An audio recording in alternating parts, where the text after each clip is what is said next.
Hello everyone! Welcome back to my YouTube channel. ඔයාලා ගොඩක් ආදරෙන් මගේ YouTube channel එකට පිළිගන්නවා. ඉතින් අද හදන්න යන්නේ රසම රස වැනිලා කප් කේක්. අපි බලමු කොහොමද මේක හදාගන්නේ කියලා. ඕනේ කරන දේවල් description box එකේ මම දාලා තියෙනවා. මෙතනදී මම baking powder උයි පාන් පිටි එකට දාලා 3 සැරයක් හලාගත්ත පාන් පිටි මිශ්‍රණය තමයි පාවිච්චි කරන්නේ.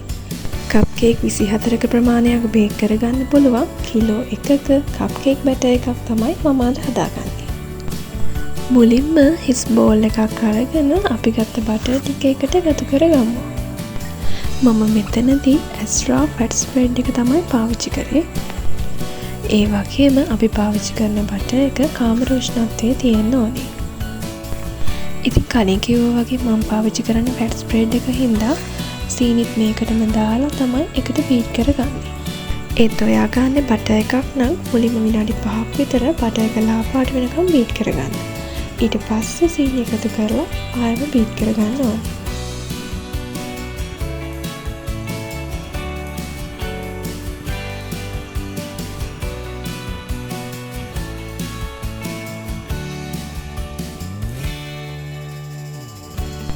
මෙතනදී දාගත්ත සීනි සම්පූර්ණයෙන්ම දිය වෙනකම් බීට් කරන්න අවශ්‍ය වෙන්නේ නැහැ. මොකද බිත්තර දාලත් අපි බීට් කරන හින්දා ඉතුරු වෙච්ච සීනි කැට තියෙනවා නම් එතකොට දිය වෙනවා.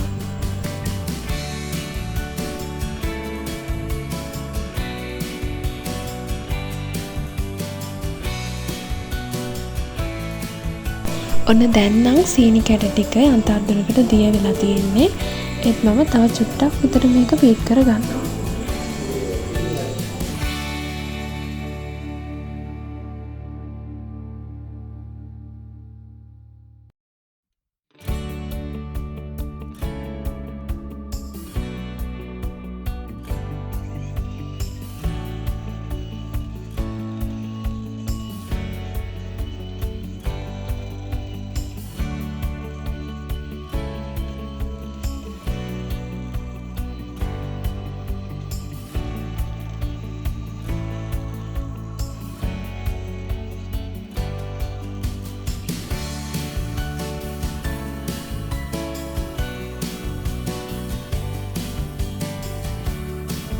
දැන් අපි ගත්ත බිත්තර වරකට එක ගානේ මිශ්‍රණයට එකතු කරගන්න ඕනේ. ඉතින් එකතු කරගත්ත බිත්තරය බැටර් එකට හොඳට ඇබ්සෝබ් වෙනකම් විනාඩියක් 2ක් විතර හොඳට බීට් කරගන්න.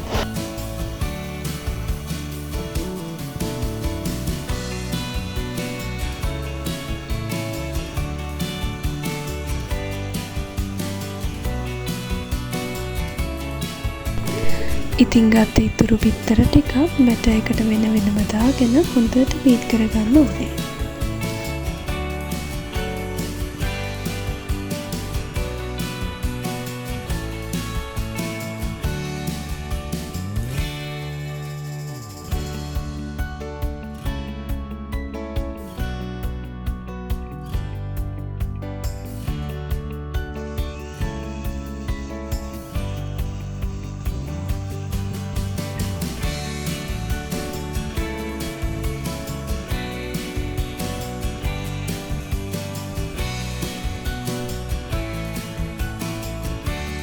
බීට් කරන අතරතුර මේ විදිහට තැන් තැන් වලට විසිරලා තියෙන ඔයගේ බැටර් එක ස්පැචුලා එකෙන් නැවත එකතු කරගෙන බීට් කරගමු.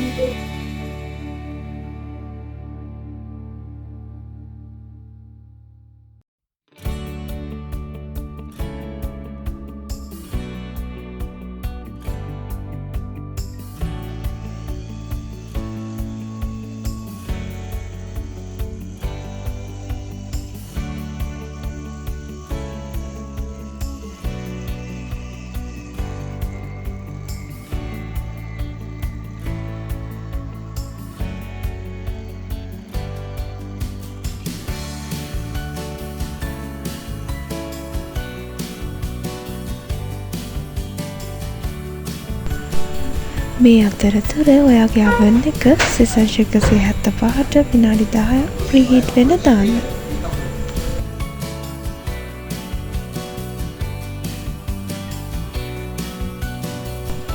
ගත්ත වැනිලා එකෙන් තේ හැඳි 2ක් මම එකතු කර ගන්නවා.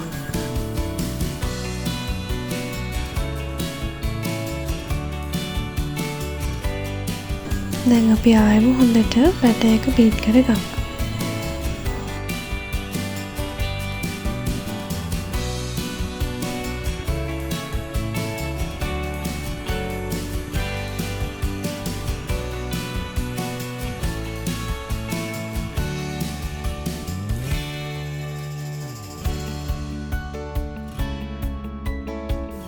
ඉතින් මේ තියෙන්නේ බේකින් පවුඩරුයි පාම් පිටිය දෙකම එකට එකතු කරලා 3 සැරයක් හලාගත්ත මගේ පිටි මික්ස් එක. මම මේකෙන් කොටසක් මුලින්ම බැටර් එකට එකතු කරගන්නවා. ඉතින් ඔයාලා පාම් පිටි එකතු කරන්න පටන් ගත්තායින් පස්සේ අපි බීට් කරන එක නතර කරන්න ඕනේ. අපි දිගටම බීට් කරොත් පිටිවල තියෙන ග්ලූටන් ගතිය වැඩි වෙලා බැටර් එකේ තද ගතියක් එන්න පුළුවන්. එහෙම වුණාම අපේ කප් කේක් එක ගොඩක් සොෆ්ට් එකට අපිට හදා ගන්න බැරුව යනවා. ඉතින් පිටි දෙක එකතු කරන ගමන් ස්පැචුලා එකකින් හරි හැන්ඩක් හරි ආධාරයෙන් ඔයාගේ බැටර් එක හොඳට ෆෝල්ඩ් කරගන්න.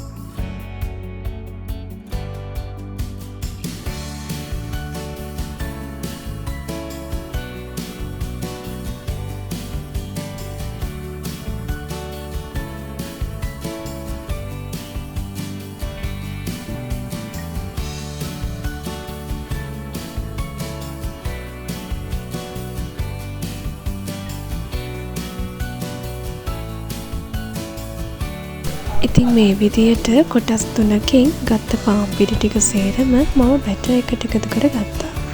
ඉතින් මගේ බැටර් එක තවත් හොඳින් මික්ස් කරගන්න අන්තිම විනාඩි කිහිපේ මම බීටර් එක පාවිච්චි කරනවා.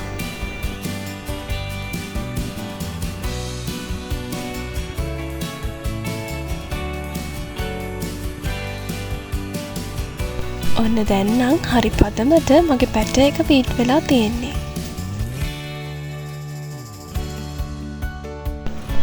ඉතින් මේ තියෙන්නේ කප්කේක් ලයිනර්ස්. මම මෙතනදී පාවිච්චි කරේ කලින් ගෙනල්ලා තියාගත්ත කප්කේක් ලයිනර්ස් වගේක්. ඉතින් ඇත්තටම මේ ලයිනර්ස් පොඩ්ඩක් හරි පොඩි වුණොත් කප්කේක් එක බේක් වෙද්දි මේ ලයිනර් එක ඇතුළට නැවෙන්න බලනවා. ඉතින් මගෙත් කප්කේක් 2-3කට එහෙම වුණා. ඉතින් ගැටලුවක් නැහැ. ඔයාලා මේ ලයිනර් එක පොඩි කරගන්න නැතුව හරි පරිස්සමට මේ බැටර් එක 4-3ක් විතර වෙන්න පුරව ගන්න. එතකොට අර ලස්සනට ඔයාලට කප් කේක් එක බේක් කරලා ගන්න පුළුවන්. ඉතින් මම මේ මෙෂරින් කප් එක පාවිච්චි කරලා මගේ කප් කේක් ලයිනර්ස් වලට බැටර් එක පුරව ගන්නවා.